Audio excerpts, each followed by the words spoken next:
Yo, yo, yo. Hey, guys, welcome back to another amazing edition of the Best Practices Show podcast. My name is Kirk Behrendt, where I've said this before. I'll say it again and keep saying it. Thanks for listening. I have one goal. You as a dental professional, keep showing up because I'm going to bring you the coolest people in dentistry ever that are great thinkers, life changers, world changers to improve your thinking, so you can improve your practice and improve your life. So let's make a deal. You keep showing up, I'll keep bringing it. Deal. And today we're going to do just that with one of the most amazing influencers in dentistry. Her name is Katrina Sanders. If you haven't seen her yet, you need to see her. She is not only changing dentistry, but she's changing the world. And if you listen to this episode, you're going to see exactly why. And you're going to hear about her why behind what she created, which is the WINEgenist. And it is awesome. So check it out. I know you'll enjoy it, and we'll see you soon.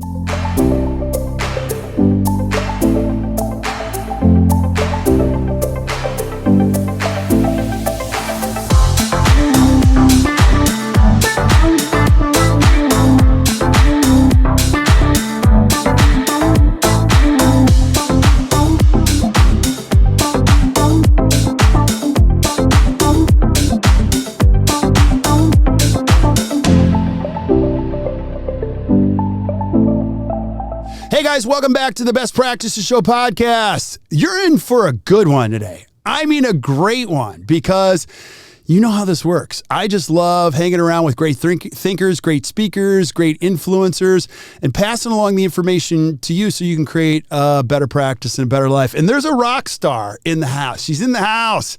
Her name is Katrina Sanders. And today we're going to be talking about the why behind the WINEgenist. Now, you got to listen to this, because not only is she crazy brilliant, I don't know what she's talking about half the time. I'm like, wow, I got to go back and watch the videos later. I'm like, what the heck was she talking about? But that's brilliant. But she's also a fun educator. She keeps people engaged, and she also has this whole wine business, which we're going to be talking about. So Katrina, thanks for being on.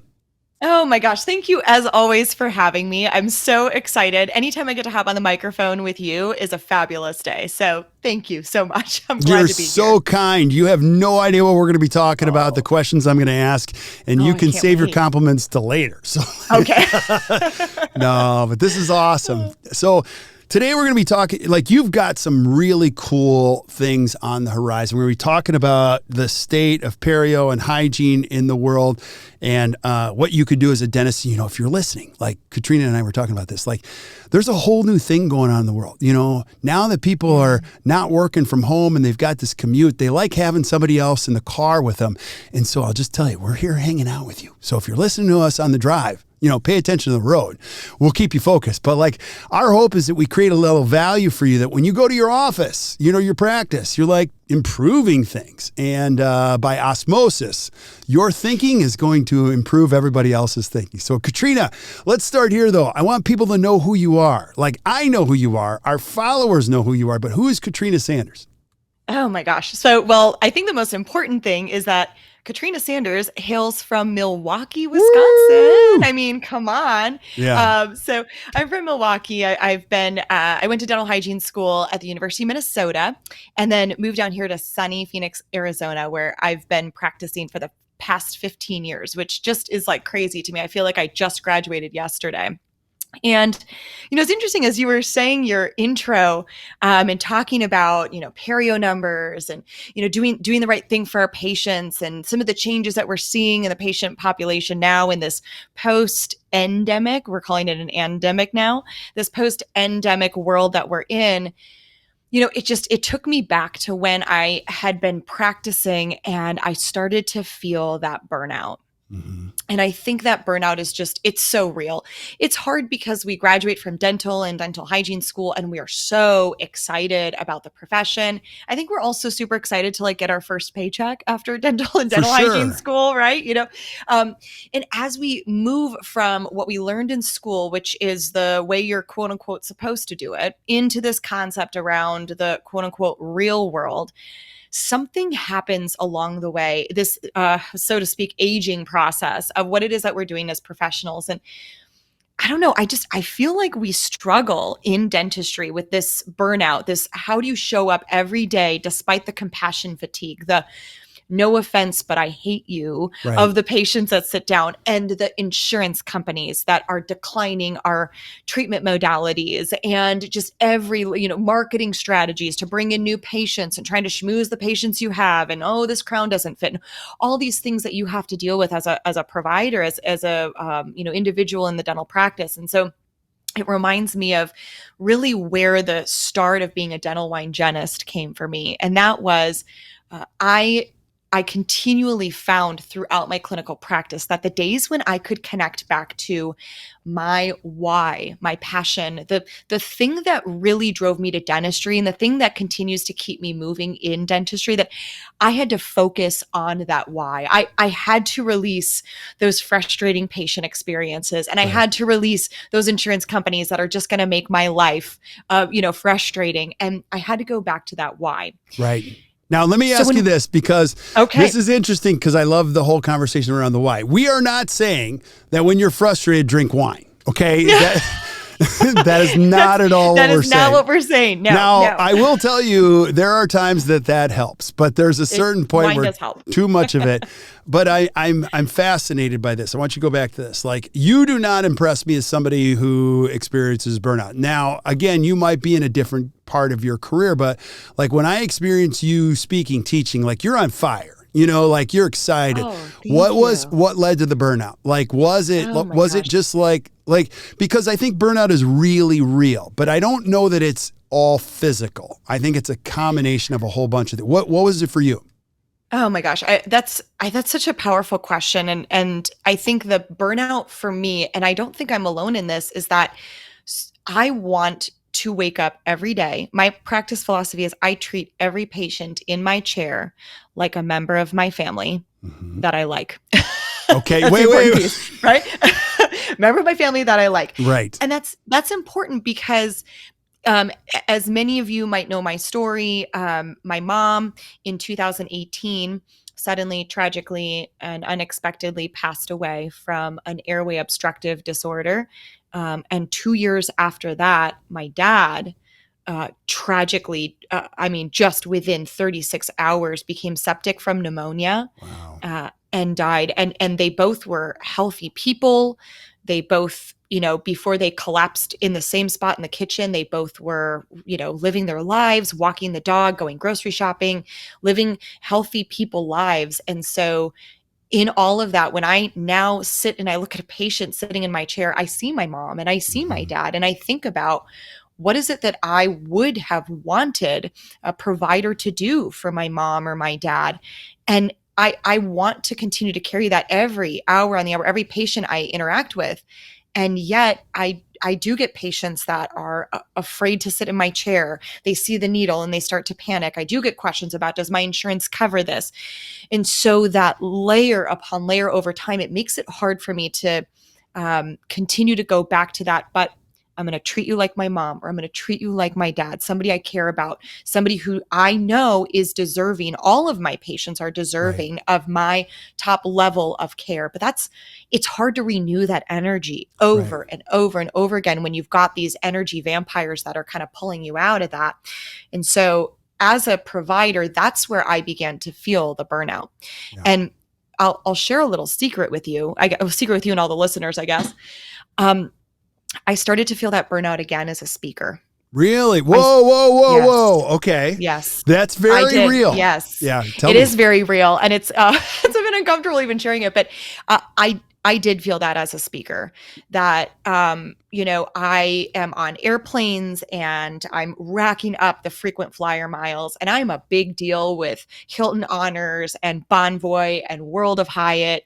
And it may look on social media like I'm living this beautiful whirlwind life of going all these places, but it is very fatiguing. Right. Just as you would imagine standing in front of a patient every hour on the hour and trying to talk to them about brushing and flossing and doing the right thing, and please come back in and please don't drink soda and get, healthy, nutritional, dense, vegetables and low glycemic index foods, and please do these things. And then they come back 6 months later and you have to renew that energy. And being a speaker, being a consultant, being in the limelight, that renewable energy is even more critical. And I started to feel that fatigue, which I think is where I am so excited about what it is for me that has created that renewable energy. It is for me that connection back to a deeper rooted why. You see, I thought that my why was that I wanted to treat every patient in my chair like a member of my family. And I do. But after mom and dad passed, my why became stronger and it became deeper. It became about legacy and it became about impact. Whoa. Now you're opening up a whole can of worms here. Now I'm going to throw some curveballs at you because Dr. Kevin Groth, if you're listening, he gave me this one. This hit me. Like he said, I think Simon Sinek's got it wrong. And I go, wait a minute. That's one of the most, he said gosh. Yeah. So hold on to your hat for this one. He's like, the circles are real, but he's missing a circle. And I'm like, what circle is that? He goes, there should be one more circle in the middle. The why, the how, the what. Yeah, that's true. But I think first you got to figure out who. Like once you figure out who, now I'm going to get all cliche on you and listeners stay with me. But like I say this to my kids too.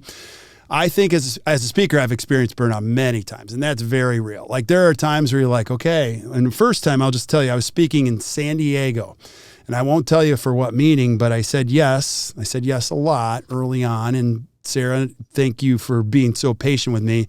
But you say yes to things that you know you shouldn't say yes to. And so one of them is speaking Sunday morning at a big meeting, and I'm like, this is a huge meeting.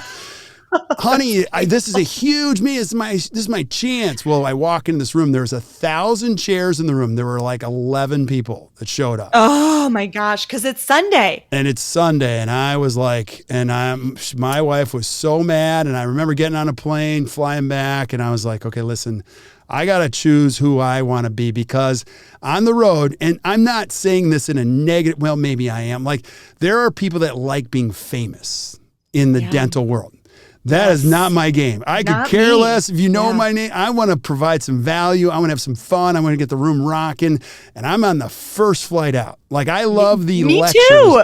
Oh my gosh. People are like, yeah, you're going to stay till Saturday? I'm like, hell no. No, like, I'm out of here. Peace. I got a late night flight. I'll be back in my own bed. People go, oh, we're going to do 8 to 5 with a lunch. I go, no, let's do 8 to 1 without a lunch. You're going to save money for your study club. I got a car waiting. I'm getting the hell out of here, and we're going to have a great time. Now, so let me go back to, so that's one piece of it. I think when your actions aren't congruent with who you are, you're just going to experience fatigue. And, I love being married. I love having kids. I do not care about dental fame. Like that's just not that's a terrible route. But then second thing, go back to the calling. I think what's really cool about you, specifically you, is that circle. And Kevin, we're going to use your now. I think you're figuring out who you are and your why is just getting stronger. I'm an outside observer. Now, would you? You can totally take my whole theory and just throw it out the window and go, no. That is totally spot on. It's totally, and I think what's so cool about that concept is that your why allows you to continue to strengthen what that who is. Right. Because it's interesting you say this. My family, they laugh at me because I say that I am an extroverted introvert. And my family is like, no, you're not. They all laugh at me. They're like, no. Wait, say that again. Extroverted introvert. I'm an extroverted introvert, right? Okay. So the concept being, I grew up as a theater kid. I was in the marching band. Marching band maybe isn't a great part of this argument, but I was out there. I was That's a podcast right there. What instrument did Katrina play in the marching band? But I was on public speaking, debate, forensics. I was in the limelight. I was the very charismatic, front row, front in the camera. All these things growing up, and yet as an adult, I'm finding that I am more introverted. And the idea being your introvert or your extrovertness is where do you get your energy from? Right. And for me, it's like, I love, connecting with people like you, Kirk, where, we have a great time and we're, bouncing energy back and forth. But again, when you think about patients can be energy vampires. They can drain you. And if you're doing that every hour on the hour throughout the day, don't you get to the end of your clinical day? I'm talking to the clinicians out there, office managers listening. Don't you get to the end of your day and you get home and you're just like, nobody talked to me for an hour. I can't. Even if I love being around people, I just can't. Okay, right? Stop right there, because now you're opening up a huge can of worms, because I'm going to ask you guys as listeners to go back and listen to the previous episode I did with Katrina, because I'm going to throw one more loop at you. I'm a listener. I'm a hygienist. I'm like, Katrina, I'm totally picking up what you're putting down, but like, how do I fix that? Like, it's every day. Yes. And it's a values thing. Like, I think values reduce the energy suck. They reduce the energy drain, because if you're talking to people, if your practice has made a consistent commitment internally and externally, like, we're just going to do values-based work. Like, we want people in the chair that at least care about the same. It's at least a little bit more enjoyable. Would you agree? But your biggest pain comes from somebody who's we're not jiving. Like, I'm trying to help you. This tooth that's wiggling, that is not and good. Not working out. Yeah, absolutely. You know, and it's interesting that you say that. So, for those of you who follow me on social media, I am a little bit of a hippy dippy. Like, I love my crystals, and I follow if it's like a moon cycle. Like the other day, I told my boyfriend, I'm like, babe, we're entering Leo season. Like, it's going to be a big deal. Got to journal quite a bit about this. So I work with a breathwork coach, and she asked me one time, she said, where do you get your energy from? How do you go from city to city and you show up and you're exhausted? Your body is in Pacific Coast time, but you're on the East Coast. So when you have to speak at 8 a.m. in, Charlotte, North Carolina, that's 5 a.m. your body clock time. You just got in town, you're sleeping in a terrible hotel bed. They have terrible pillows. It's, you're not feeling yourself. And how do you continue to sustain that? Delivering a full day program, smiling to the participants afterwards, hearing all their stories, posting Instagram photos with, how do you do that? And I said to her, I don't know.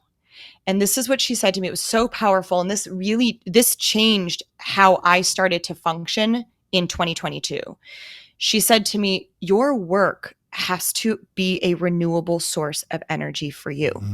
You have to find that. And so I went on this really powerful journey where I had to really reflect on, what is it that I can look to my work to expect that work to fuel me? Right. And for all of us, it's different. To your point, it's a value-based system, right? It's what is your value? What matters to you in your work? And for me, I had to go back to Katrina in hygiene school. What did she want? Why did she decide to do dental hygiene? And as she's continued to evolve in this career, what does that mean now? Right. For me, that was being able to give back, legacy, and impact. Love it. And so when I started to dive into that, I started to acknowledge that if I could put myself into a space where I was able to be a spectator in the legacy, the impact, and being able to give back, that I would be able to create this renewable energy. Now, everybody's got a different motivator. So, I'll challenge the listeners. One of my favorite personality tests to take to identify what your motivator is the enneagram. Wait, what is that? I've taken them all. I've not heard of that one. Oh my gosh. So the enneagram is like the new thing the millennials are doing these days. It's got 9 different archetypes within the enneagram. And within the enneagram itself, you take a test and it tells you, this is what motivates you. This is your driver. And it says, because this is your motivator, these are your fears. So for example, I'm an Enneagram 3. Enneagram 3 is the achiever. That is that is my pièce de résistance. I want achievement. I want achievement over money. I want achievement over fame. Whatever it is, I want to be an achiever. And my fear is failure. My fear is, people seeing me as less than successful. So imagine what a toxic relationship that is when I'm here in the limelight, I'm on social media and I'm traveling around, right? And everybody is seeing this Enneagram 3 achiever. So when you take a look at what those motivators are, I had to dive a bit deeper. What is it that I really wanted to achieve? It really wasn't about success. I wanted to achieve legacy. I wanted to achieve impact. I love that. So spell Enneagram. How do you spell it? Like ENNEAGRAM. Enneagram. Okay, I'm going to take it. And they have like free tests. Yes, I can't wait for you to take it. And we're going to compare. We're going to pair. Yes. So you guys, if you're listening, check it out. So we'll do a comparison episode. Now, please do. I'm going to piggyback on what you said, because I agree. If you're listening to this and you want to figure out who you are. That is not an easy journey. And it was a horrible journey for me because I'll tell you, I would give you a long sentence on my who and why, like long. And I think what you've done is you've simplified it. You want to give back, legacy, impact. Like that's powerful to simplify your journey. For me, I'm going to do the enneagram, but like Kolbe, Kolbe was my big test. And so that test for me told me what I was great at and what I sucked at. And I was terrible at figuring out either one of them. And so what I did was I took the test, and there's an element called quick. It's only 4 different areas, but one of them is called the quick start. And so I would either score a 9 or a 10 on that, which means I like ideas. I like, I can get things started. What I'm the worst at in the world, like the guy who read the test, he's like, dude, you're the worst in the world. And I'm like, wait, are you sure in the world? He's like, I'm pretty sure. I've been doing this a long time. This is the lowest score I've ever seen. I'm like, well, at least I'm first at something.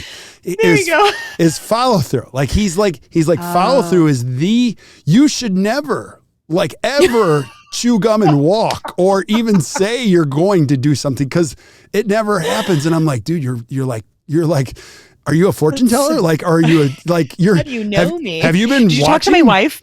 And he said, you need to spend your life, creating ideas, getting things started. And you need an army of people that they just like getting stuff done. So I can't pull this. It's actually glued to the wall. I have a picture, a framed picture on my wall. My team gave me. It's of Pigpen from Peanuts. Oh, sure. So I just leave clouds of dust everywhere, So Christina and Barrett on my team, they've taken the test. And of course, what are they super high on?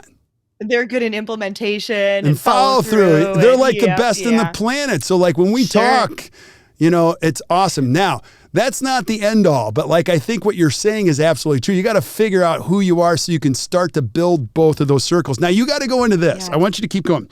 You got to explain the WINEgenist, like how that materialized, okay? Because you didn't just pick wine. You didn't just drink wine. You're an expert at wine. Well, thank you. So it's so funny because a lot of people, of course, think when they see the WINEgenist that I'm just like some ginger that drinks wine in her kitchen by herself. And that's true. I do sometimes. But also I am a level 1 sommelier. Wine, in my opinion, chose me. It became this beautiful, almost kismet, just how this scaffolding of events happened. I started to feel a bit burnt out with clinical work, and I wanted to step into education. I was a faculty member for many years, and I began burnt out in teaching as well. I loved teaching, but I really struggled as a faculty member. It was very much, waning on my compassion, fatigue, et cetera. And so I started delivering programmatic content out of a local wine bar down in Old Town Scottsdale. Whoa. I wanted to be able to teach. Isn't that weird? I wanted to be able to teach. I wanted to be able to serve. I wanted to educate. But I wanted to do it on my own terms. I wanted to do it in my own way. And I have this provocative brain, and I have these provocative thoughts that I think need to be said in order to move our profession forward. Yeah. There it is, the impact, the legacy, right? That I want to be able to thread that through. I'm going to pause you right there because if you've ever watched Katrina speak, like it is edgy. You're like, whoa, that's kind of controversial, but I like how you just say it.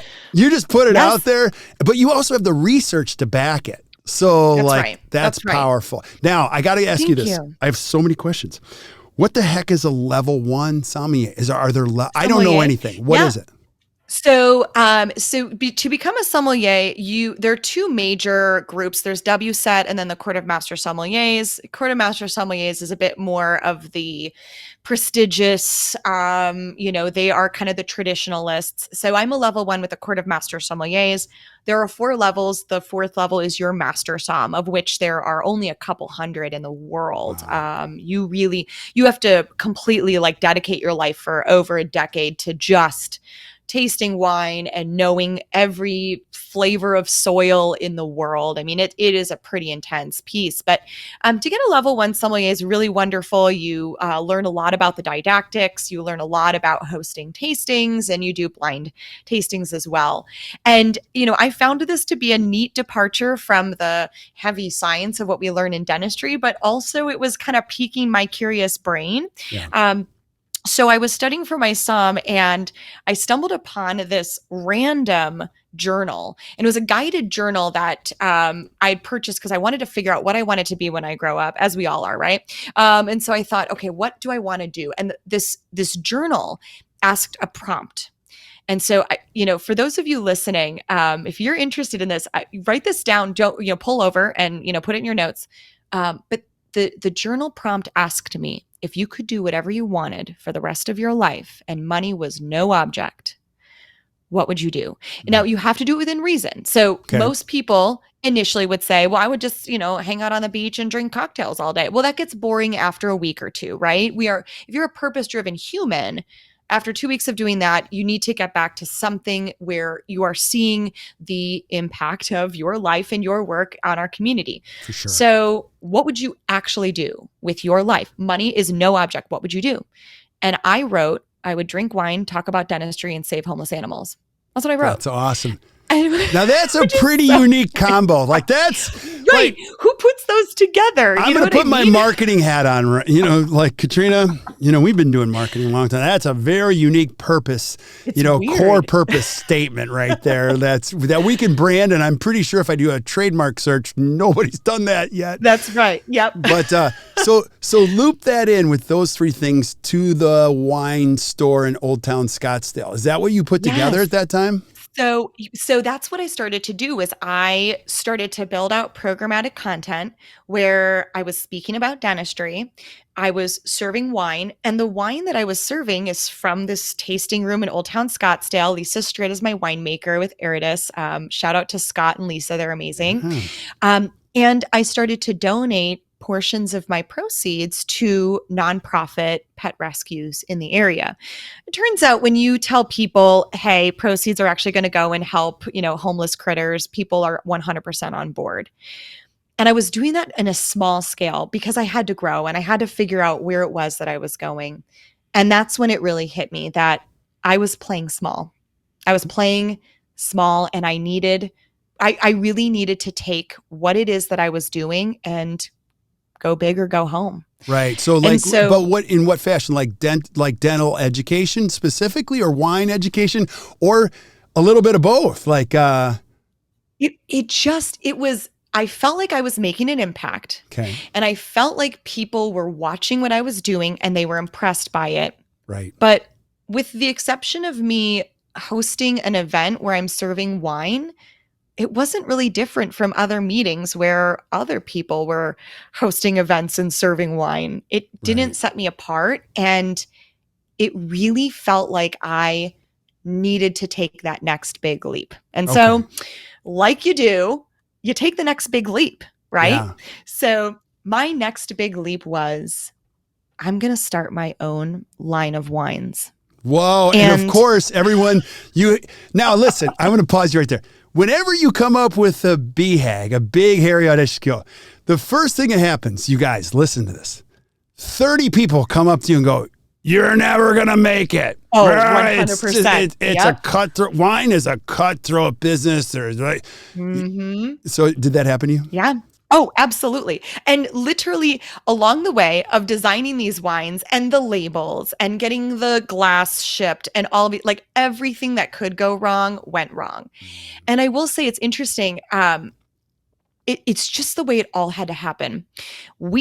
So I selected my wines. Mm-hmm. I designed a white blend with my winemaker, Lisa, and a red blend. And I designed these beautiful labels and they absolutely look incredible. And I'm so excited to be able to launch this. And then I went overseas. I went to Africa.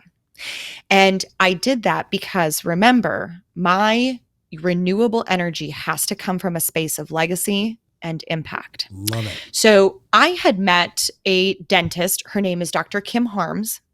And Dr. Harms, through a series of tragedies in her life, found herself in Rwanda several years ago. Now, for those of you that understand historically what happened in Rwanda in 1994, the genocide occurred between the Tutsi and Hutu people. There were mass slaughterings that occurred over a 3-month period. About over 1 million Rwandans died. And what happened from that was anybody who was educated, anybody who could serve the community, think doctors, librarians, nurses, attorneys, dentists, anybody of status and education in that community was slaughtered. Wow. Buildings, educational buildings, libraries, anything that could help the Rwandan people to thrive was burnt to the ground. And so this was a country that had to rebuild. And by that, I mean, I'm 37. The average age of a person in Rwanda, I believe currently is 34 years old. Wow. There are no old people, there are no elderly people. They were all slaughtered. The people, the youth at that time had to figure out how to rebuild, and they did it, and they're still doing it. And so I met Kim Harms. Remember, I had experienced tragedy in losing mom and losing dad. And I saw Dr. Harms speaking at a dental conference about going to Rwanda and about how Rwanda helped repair her heart from tragedy. And I said to her, I'm coming with you. And she just collapsed in my arms, and she's like, oh, I can't believe that you want to go. Absolutely. I mean, she was beside herself. And I said, I'm coming, and my family is coming, and we're going to go, and we're going to support, we're going to serve. So I'm now fast forward, here we are, right? I'm building this beautiful wine brand. I've got my winemaker. I'm trying to get glass shipped. I'm trying to do all these things. And I literally walk away from all of that, and I fly to Africa. This is about a month ago. Wow. Went to Africa. In Rwanda, I met Dr. Thomas Lee, who is an American-trained dentist. He retired, and he and his wife, Lita, moved to Rwanda. And Dr. Lee launched a nonprofit organization called His Hands on Africa, where he does all, volunteer dental work. The amount of disease in this country, if you can imagine, they just graduated the third cohort of dentists in that country. Again, they're still rebuilding, and it's an underdeveloped country. It is, it certainly doesn't have the industrialization that we do in the States. And so they are still very much needing this work, this care from us. And so I went there, I brought my scrubs, I brought my loupes, we did sealants, we extracted diseased teeth.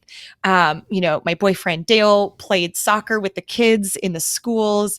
We saw the desolation, we saw the hunger, we saw the need, we saw the beauty of just the giving, the welcome that we felt from this community was unbelievable. And perhaps the most beautiful part of our trip was we dedicated a memorial library in mom and dad's name in a small village outside of Kigali. So we went, and we had, thousands of books shipped, and we went to visit mom and dad's library. And Kirk, I can't even describe the welcome that we received. The hundreds of children at the school were all lined up in front of the school, and they were cheering for us as we arrived. I'm getting goosebumps just thinking about it. And they had a whole performance. They sang the Rwandan national anthem, and they had traditional dancers and a drummer and singers and a parade. They made us lunch. We had lunch with the faculty, and they said to us, this is really great, and we're very grateful to have all of these books. We toured the shelves with all of the books, and we saw all of them. And they said, but the problem is that all of these shelves are just in a classroom. And we have to use this classroom, dirt floors. We have to use this classroom to teach students. We need a building. And like an idiot, I just blurted out, we'll pay for it. Whatever you need, we'll pay for it. Yeah. My sister's looking at me like, what are you doing? And so from there, it was like, okay, so this is what I need to do. We're launching this line of wines. I turned to my boyfriend. I said, we're launching this line of wines, and the proceeds from these wines are going to go to Rwanda. Wow. That's what we're going to do. We're going to serve this community. We're going to get silver diamine fluoride there. They don't know how to do periodontal scalings. They don't know what an ultrasonic is. They have it. Companies are sending these ultrasonic. They have no clue how to use it. We're gonna create clinics. We're gonna create virtual symposiums. We're gonna fly people there. We're gonna get whatever funding we need. We are going to support these people in Rwanda. And Dale, my boyfriend, my COO, was like, okay. Right. He just said okay. And so for me, I think that I'm getting goosebumps even thinking about it. This isn't, it's more than just I'm here to drink wine and talk about dentistry and help people. This is, I want to create something where people can, if they want to, they can come with me to Rwanda. They can see how important your skills are, how valuable the work you do is. It just, for me, I came back with this insane renewable energy That's where it's awesome. like, what's next? What do I do? And so I'm so grateful. We launched last weekend the Wine Op. Yeah. The Wine Op is our line of wines, and it's got a duality to it. The op, of course, being the operatory that you deliver care to your patients in, but also it's an opportunity. The work that you do extends beyond the op, right? And it extends into the community. And so that's what we wanted to do, was to create something that normalized, hey, you know, you have a stressful day in the operatory, you need a glass of wine at the end of the day. I get it. But don't ever forget about how important and valuable your skills are and what those skills mean to the community. I'm telling you guys, if you're listening, like, you're listening to a rock star. Katrina, I have no doubt, like, this is going to be wildly successful, and we're going to be part of this journey I'm going to share in just a second. But, like, you're 37?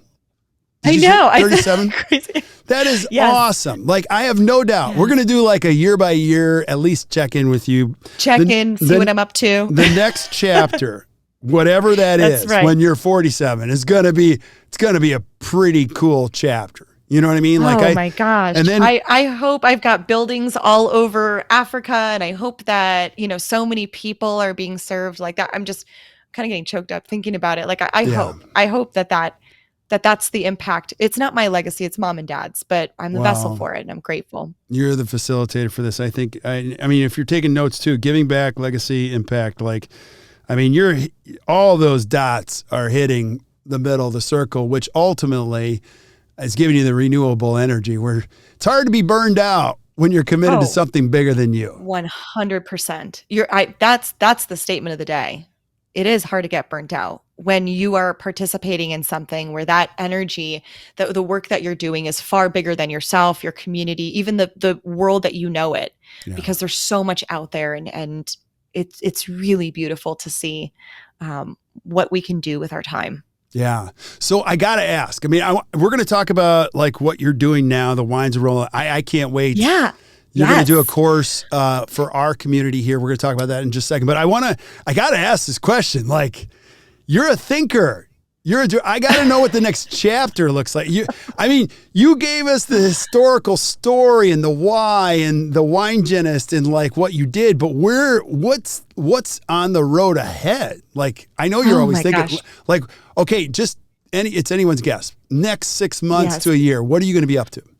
Oh, that is the question. I really want to take this concept. I'm so happy in this amazing space. And by the way, your question, what next? Let's talk about what next. I mentioned that we launched our wines last week. We had a launch party at Eridus Wine Co. That's my tasting room, right? We had a launch party. Dale flew in his family from Ohio, and I walked into the tasting room, and my family from Wisconsin was there. And we had this beautiful launch party. And of course, at the end of the launch party, Dale's talking about how grateful he is to be able to, you know, help make my dreams come true in, you know, being a partner in these wines. And then he got down on one knee and proposed to me. So that's on the horizon. You were withholding that.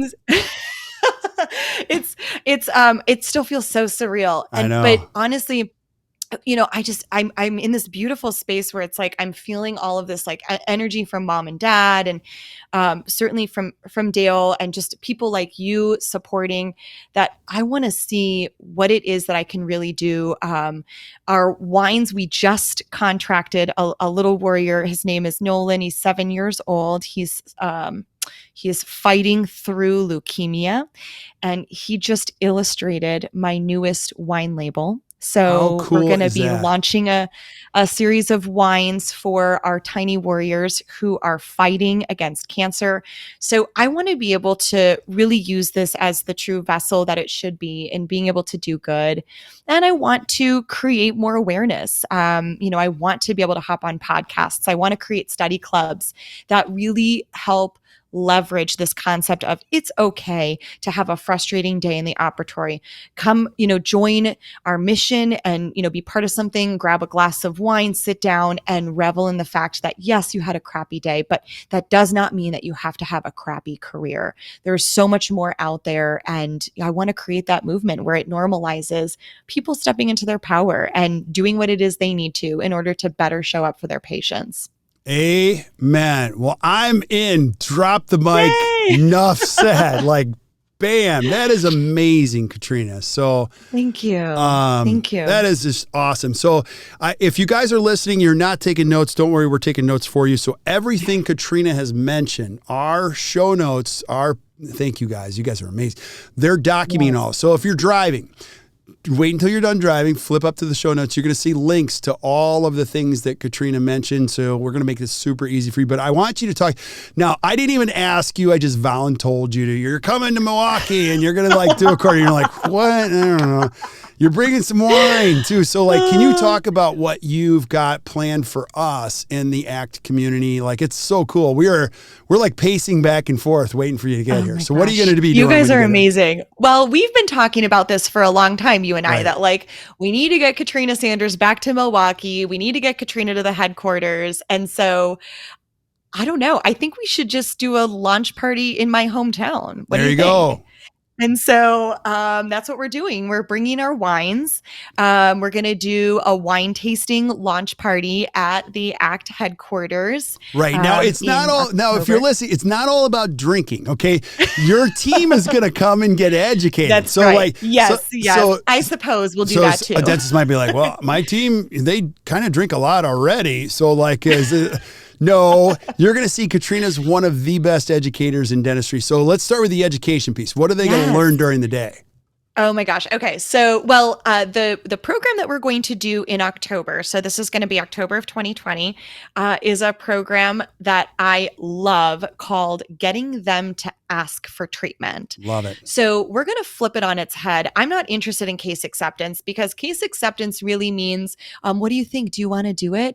And I think we need to change the dialogue to getting them to say, sounds like something's wrong, and getting them to tell us, I acknowledge that there's a problem. Let's go ahead and move forward with treatment. And so this is a complete flip on its head workshop. It's, certainly appropriate for your clinicians, amazing for front office team members, because what we're going to be doing is we're going to be walking through perio treatment planning, and how you change the conversation. It is immersive, it's clinical, it's communication, and it is a workshop. Yeah. So that we're going to be launching in October of 22, and I'm super excited to do it alongside our wines, of course, which we're going to launch there. And then in 2023, we're building out a massive 2-day workshop. Day 1 is going to be focused on disease prevention, and we will be doing some wine tasting there as well. But we're going to be focusing on what our role is now in the new 21st century disease management protocols. So gone are the days of, okay, use the Cavitron, use your hand scalers, polish them, send them out. There's so much more out there for us as clinicians. And so the disease prevention piece dives into that. And then the next day, we are rolling up our sleeves and really getting serious about what we know about the AAP staging and grading. We're going to be looking at patient cases. Participants are going to be bringing their own cases. We're going to look at those together. I didn't mention, I'm a practicing dental hygienist, by the way. Yes. But I practice for a perio group in Phoenix, Scottsdale. Ralph. And that's right, with Ralph Wilson and the whole crew. I just hung out with him yesterday, by the way, in surgery. And so I really want to create an opportunity for, clinicians to see what it is that we see in perio and to really move forward in what that clinical decision-making is for our patients based on the AAP staging and grading. Let's rehearse how we diagnose the patient, what the appropriate plan is. let's come together as a team and build out what our correct protocols will be within our practice. So this is an all team workshop. We're going to be doing one iteration of it in May of 2023. And another iteration in October of 2023. So I'm super excited to be back in Milwaukee. Thank you so much for bringing me back to my favorite town in the whole wide world. I can't wait. And it's just going to be incredible. So I'd love to see anybody who's interested and wants to come hang out with us. I'm super stoked for it. Yeah. And so you don't even know this, but we voluntold you to do the same programming in 2024, but Christina. Oh, perfect. So, no, I just want to be super clear about this. This is for the entire team. And I'm just saying this because if you've ever seen Katrina teach, it is phenomenal. Like, your team will really enjoy it. It's not just all this fluff. It is really the behavioral side, the very much what to do. And then she's also got the scientific research background to support this. And as you already know, this is one of the most important conversations in all of dentistry, and it can change your practice and it can change your patients' lives and make the conditions right for you to do what you really want to do in dentistry. Yeah. It is awesome. And so if you're looking for a place to start to get everybody on the same page, and let me just say this, you as a dentist, you get exposed to a lot of great education. Nothing like Katrina, but like you'll get exposed. Oh. And to try to bring this back to your team, your team does not understand what you're talking about. It's best to be in a room with them and say, what do you guys think? And they're like, your team will say to you, this is awesome. Like, we got to do this for us, like for our patients. And so you're going to see links to the course. I'm going to highly encourage you to check it out. And if you're looking to have fun, this is your course, because we're going to have a blast. We're going to get to try the wines. And at the end of the day, you're going to be doing something for an amazing cause that you can be a part of, hear more about. I promise you, it'll be time well spent, right? Oh, absolutely. Absolutely. I can't wait. Thank you so much for telling me. Voluntelling that we're doing this. Oh my gosh. I got like 30 more questions. We're only halfway through I'm just kidding. So any last thoughts you have, Katrina, before we say goodbye to everybody? You know, honestly, I want to take a moment to just acknowledge everybody listening to this podcast, the people, the curious cats out there that are spending their drive to and from work, listening to us and, wanting to better understand how they can serve and support their patients. Like, you are the reason why I do what I do. You are a deep-rooted aspect of my why. And so thank you for the dedication that you have to your patients all the time. I really hope that I get to meet you in Milwaukee.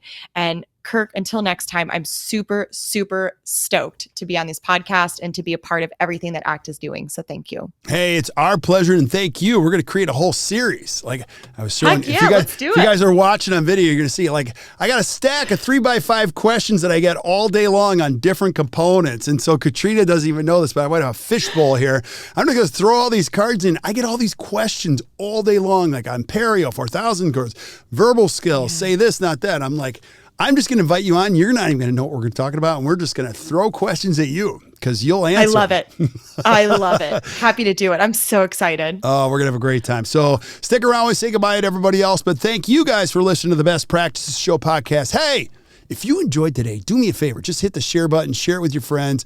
Send this out to the world, because when we find more people like you, it makes the world a better place. You're going to see all the things that we talked about down in the show notes. Flip up to them. Come join us in Milwaukee for Katrina's course. Bring your team. Do not come alone. I'll scold you if you come alone. You need the people around you to do what you need to do. So, and until we see you guys next time, or you hear from us next time, keep watching or keep listening to the Best Practices Show. You guys enjoy your day.